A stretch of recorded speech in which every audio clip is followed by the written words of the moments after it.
17 বছর ছিলাম, কিন্তু ভোটের অধিকার হারিয়ে দেওয়ার কারণে আমরা ভোট দিতে পারি না। লক্ষ্মীপুর জেলার রায়পুর উপজেলাধীন ৭ নং বামনী ইউনিয়নের ৯ নং ওয়ার্ড বিএনপির উদ্যোগে এক মতবিনিময় সভা অনুষ্ঠিত হয়েছে। মঙ্গলবার বিকেল ৪টায় মধ্য সাগরদী সরকারি প্রাথমিক বিদ্যালয় সংলগ্ন মাঠে এই সভার আয়োজন করা হয়। সভায় ৯ নং ওয়ার্ড বিএনপির সভাপতি মোহাম্মদ আমির হোসেন চুট্টুর সভাপতিত্ব করেন এবং সঞ্চালনা করেন রায়পুর উপজেলা ছাত্রদলের দপ্তর সম্পাদক শান্ত ইসলাম।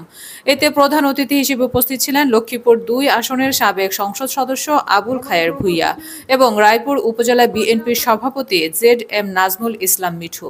বিশেষ অতিথি হিসেবে উপস্থিত ছিলেন রায়পুর উপজেলা বিএনপির সাবেক সিনিয়র যুগ্ম আহ্বায়ক মোহাম্মদ সালেহ আহমদ, রায়পুর উপজেলা স্বেচ্ছাসেবক দলের ভারপ্রাপ্ত সভাপতি আবুল কালাম শুভ চৌধুরী।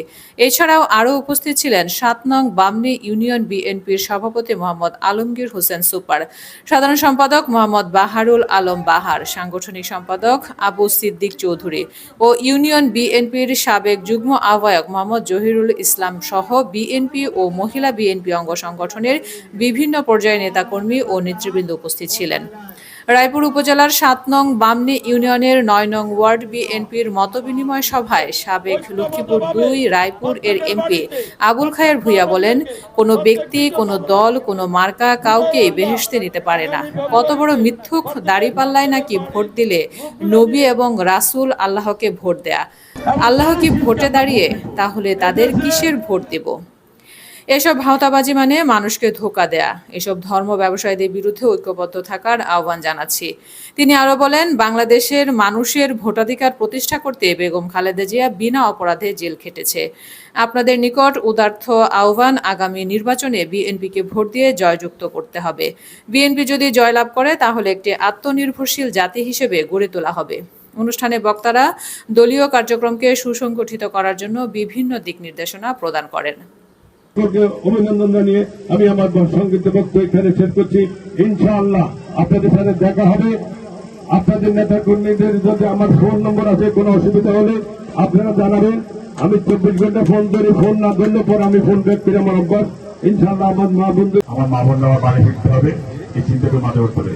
আমি মা বোনদের স্পষ্ট করতে চাই, আপনারা বিএনপিকে ভালোবাসেন, এই জন্য আজকে বেরিয়ে আসছেন নাকি? খালেদা জিয়া ভালোবাসে এই জন্যই তো আপনাদের খালেদা জিয়া ভালোবাসে আজকে বেরিয়ে আসছেন নাকি?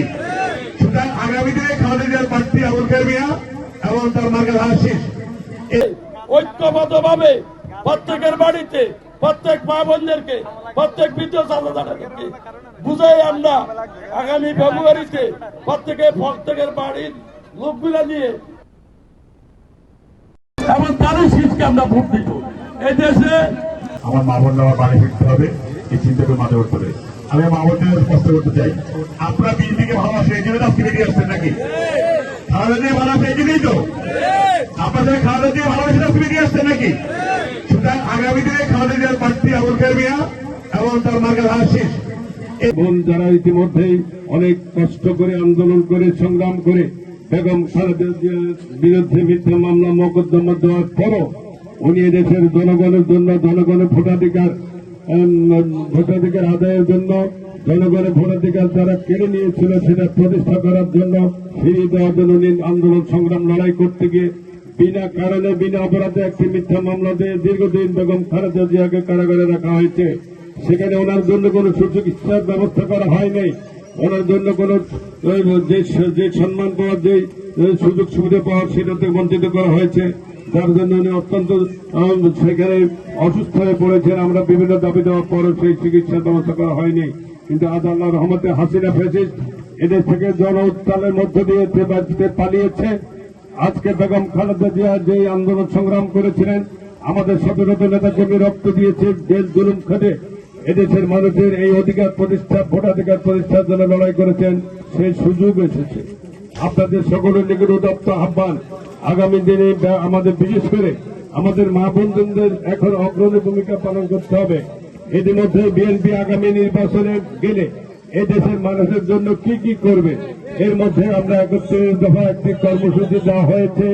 বিএনপিকে এদেশের মানুষ যদি আল্লাহর রহমতে আল্লাহ যদি নির্বাচিত করে, বিএনপি যদি সরকার গঠন করতে পারে, তাহলে আমরা এই 31 দফার মধ্যে বাংলাদেশকে আগামী দিনে বিশ্বের মানচিত্রে একটি আত্মনির্ভরশীল জাতি হিসাবে গড়ে তুলতে সক্ষম হব।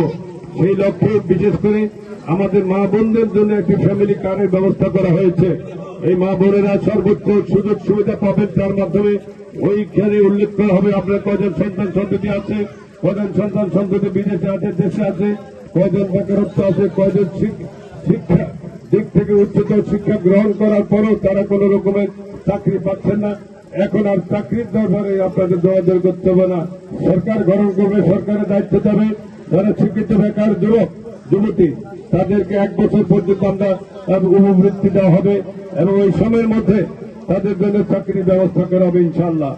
এবং আমাদের প্রত্যেকটা কৃষকের জন্য একটি বিভিন্ন কাজ দেওয়া হবে, যারা ধান ক্ষেত বাঁশ বা বিভিন্ন উৎপাদিত কৃষি পণ্যের জন্য যে ইনসেনটিভ দেওয়ার সেই ব্যবস্থা করা হবে, যাতে করে আবার কৃষক তার উৎপাদিত পণ্য যাতে যথাযথ মূল্য পায় সেটা নিশ্চিত করা হবে।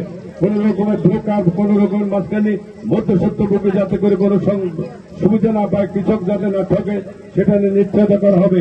আরেকটি বিষয় যে প্রত্যেককে হেলথ